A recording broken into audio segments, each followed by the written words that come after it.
Hey guys, it's Wednesday, April 8th. Hope you guys are having a good week. We're doing U.S. history and we are on page 461 on American life during World War II. And today you're reading all the way through page 465. You're also doing your homework on page 472, numbers 1 through 7. So pretty simple today. We are talking about the American life during World War II, the beginning part here, and I'm going to let you read all of this, but there were some major changes during World War II. First off, what you saw was the institution of a draft in World War II for many Americans. So whenever the draft happened, able-bodied men were required to serve. And what you saw was that many of these men were people who worked in factories during this time. So whenever these men left to go to war, there were plenty of women left here in America. And there's actually tons of places that had women that were, working in these factories doing really hard manual labor producing these goods. Stuff that, most of us wouldn't think that women would do during this time, but really they worked just as hard as men did and were able to get a lot done. It talks about Rosie the Riveter in plants that manufactured goods for war, just talking about women doing real manual labor and doing it well. And also, you also see during this time, the everyday American was in support of the war effort, especially after Pearl Harbor, because people were angry about that. They were willing to ration. They were willing to have days where they did without certain things. That way that stuff could be provided to the military. So you saw the banding together of many, many Americans, and it was really a unifying time in American history. And what's funny about this is it's pretty much always like that after a huge disaster. Remember back to 9/11, I know some of you weren't born then, or you were really, really young.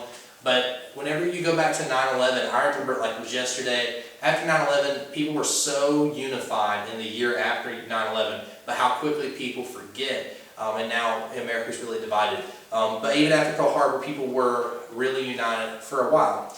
So when we're talking about this, you're talking about General Eisenhower and General Patton, who had major accomplishments during World War II.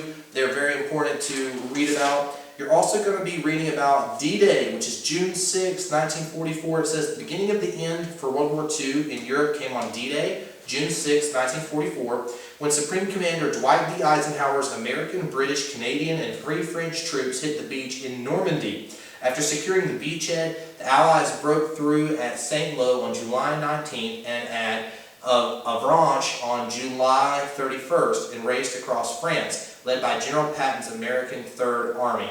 So what you see here is the beginning of the end here for Hitler. It starts whenever he turns on Russia. Even though he had signed a non-aggression pact with Russia, he eventually decides to attack them. And when he attacks Russia, he's fighting wars on two fronts here. And he had thought that the Russian army would be an easy defeat because they had had trouble in conquering people before, the Russians did. So he thought that their military must be a really poorly trained military. But the truth is that he did not count for General Mud and General Winter, which was the conditions that they had to fight in Russia. And once it got into severe cold, the Germans were ill-equipped, and the mud was hard for the tanks and the machinery to get through and the people to get through in Russia. So it really slowed them down. So that's the bulk of this lesson. The last part is May 8th, 1945 was declared VE Day, or Victory in Europe Day, and that is an important date to remember. So you guys, once again, you're reading pages 461 to 465, doing your homework on page 472, numbers 1 through 7. That's all for Wednesday. Just one more day this week because we have Good Friday where you're not going to have any work that day. You guys take it easy. We'll see you tomorrow.